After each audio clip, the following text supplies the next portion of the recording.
These are the top 10 commonly asked questions about HPI's Baja 5B re-release.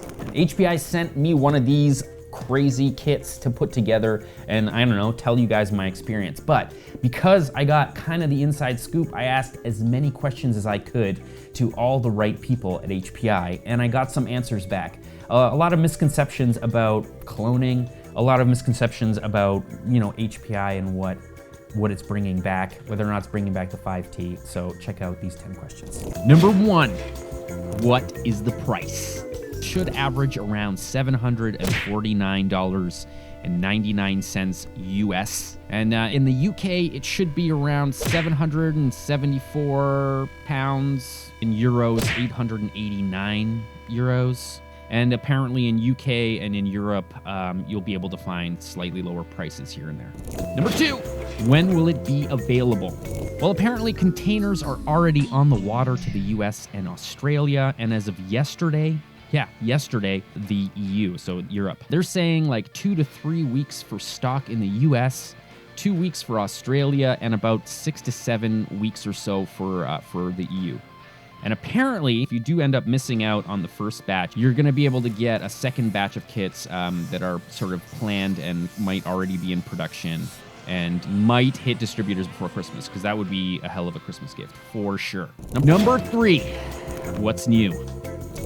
So this is the Baja 2.0 release. This one includes the newer 5T SC rear hubs, the ones that are less prone to cracking, and also much, much fatter drive shafts. The drive shafts on this freaking thing are super, super thick. Number 4, where do I get one? Well, as of this video, there's only one place I know of that is taking pre-orders, and that is www. I don't think I have to even say www.cardinalracing.com. Number 5, will the 5T be re-released? So this one's some sad news for this one, dudes, unfortunately.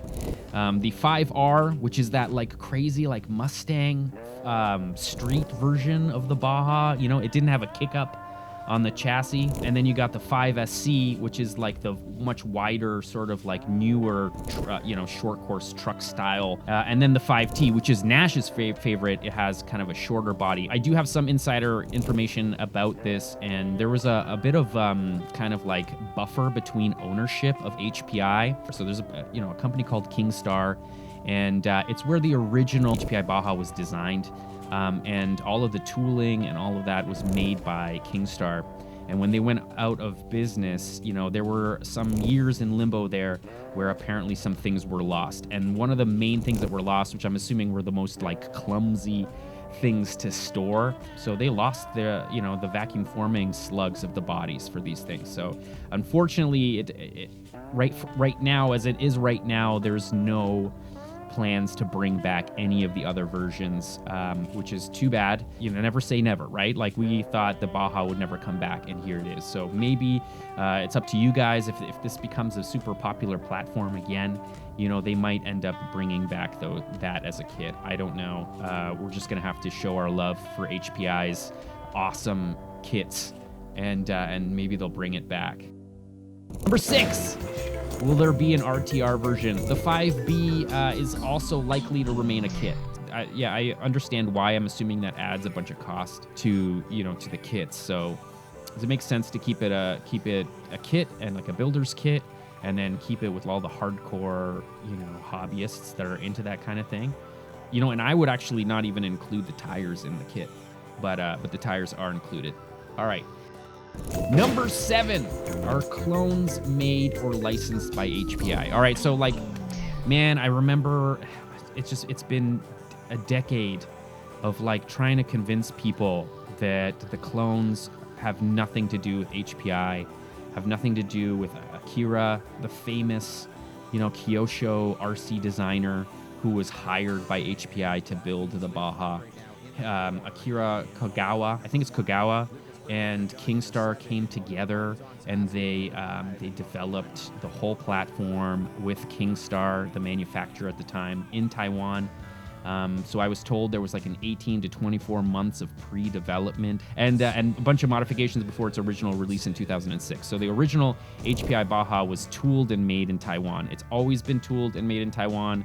that's where the, original kits and ready to runs came from. No design was bought, no sales license was involved, no embargo on the factories was in place. The Baja was straight up clone, and these seem to be the excuses given by the factories themselves. It's too bad that international patent laws isn't strong, especially in China. There's just a lot of ways that companies in China can sort of like close and reopen as another company and just like basically put you under by undercutting you. And that's exactly what happened. The clones went up in price when HPI discontinued the Baja. But yeah, whatever. It's a tough subject, but we heard it straight from the owners, the people that are heavily invested in this company, and they're the ones that are saying that the cloners have nothing to do. They're not from the same factory. They're not using the same molds. They're not using the same materials. Everything about it is it's a different tooling. It's all about tooling, and it's different. We saw that firsthand, just diffs shattering, like plastic just like breaking like glass. It's like the weirdest things happen with those things. Anyway, let's keep moving. Number 8. What is the first thing to break?